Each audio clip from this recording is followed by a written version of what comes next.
முருகா சரணம். வேல் வகுப்புல இருக்க ஒவ்வொரு பாடலையும் அவரவர் வேண்டுதலுக்கு ஏற்ப தனிப்பாடலாக பாராயணம் செய்யலாம். இப்போ தனிப்பாடலாக பாராயணம் செய்யணும்னா, அதுக்கு என்ன ப்ரொசீஜரு செயல்முறை அப்டின்னா, தினமும் குளிச்சுட்டு பூஜை முடிச்சதுக்கப்புறம் வேல் அல்லது முருகப்பெருமான் படத்துக்கு முன்னாடி இருந்து, உங்கள வேண்டுதலுக்கு ஏற்ப என்ன ரீசனுக்காக நீங்க வேண்டுதல் வைக்கிறீங்களோ, அத நெனச்சு 6 முறை, 11 முறை 21 முறை அல்லது 108 முறை பாராயணம் செய்யலாம். இப்ப முதல் பாடல் எடுத்துக்கிட்டோம்னா, "திருத்தணியில் உதித்தருளும் ஒருத்தன் மலை விருத்தன் எனதுளத்தில் உறை கருத்தன் மயில் நடத்து குகன் வேலே."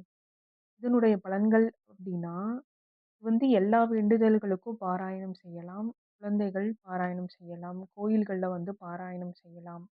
நினைத்த காரியம் நிறைவேற, வேலையும் முருகப்பெருமானையும் மனதில் கொண்டு வர, இந்த பாடல நம்ம தனியா பாராயணம் செய்யலாம். கருத்த முலை, சிறுத்த இடை, வெளுத்த நகை, கருத்த குழல், சிவத்த இதழ், மரக்கிருமி, விழிக்கு நிகராகும். இந்த பாடலோட பாராயண பலன்கள் என்ன அப்படின்னா, வேண்டிய வரம் கிடைக்க, குழந்தை பிறக்க, திருமணம் நடக்க, காதல் கைகூட, தீய பழக்கங்கள் ஒழிய, குழந்தைகள் பேச்சு தெளிய, கல்வியில் முன்னேற்றம் பெற, ஊதிய உயர்வு, வருமானம் பெருக, நினைத்த காரியம் கைகூட இந்த பாடல தனியா பாராயணம் பண்ணலாம். திருத்தணி பாடலோட சேர்த்து பாராயணம் செய்யலாம். அடுத்த பாடல் என்ன அப்படின்னா, "தொடர்கரிய திருப்புகழை உரைத்தவரை அடுத்த பகை அறுத்தெறிய உருக்கி எழும் அரசினிலை காணும்." இந்த பாடல் பலன்கள் என்ன அப்படின்னா, தினசரி திருப்புகழ் படிப்பவர்களுக்கு இந்த பாடல் ஒரு வரப்பிரசாதம்.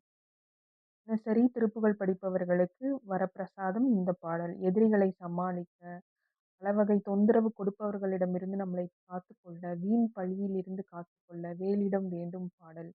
இந்த பாடல் தனியா பாராயணம் செய்யலாம். திருத்தணி பாடலோடையும் சேர்த்து பாராயணம் செய்யலாம். அடுத்தடுத்த பாடல் அடுத்தடுத்த வீடியோல நம்ம பார்க்கலாம். இந்த பாடல் பலன்களும் உங்களுக்கு பிடிச்சிருந்தா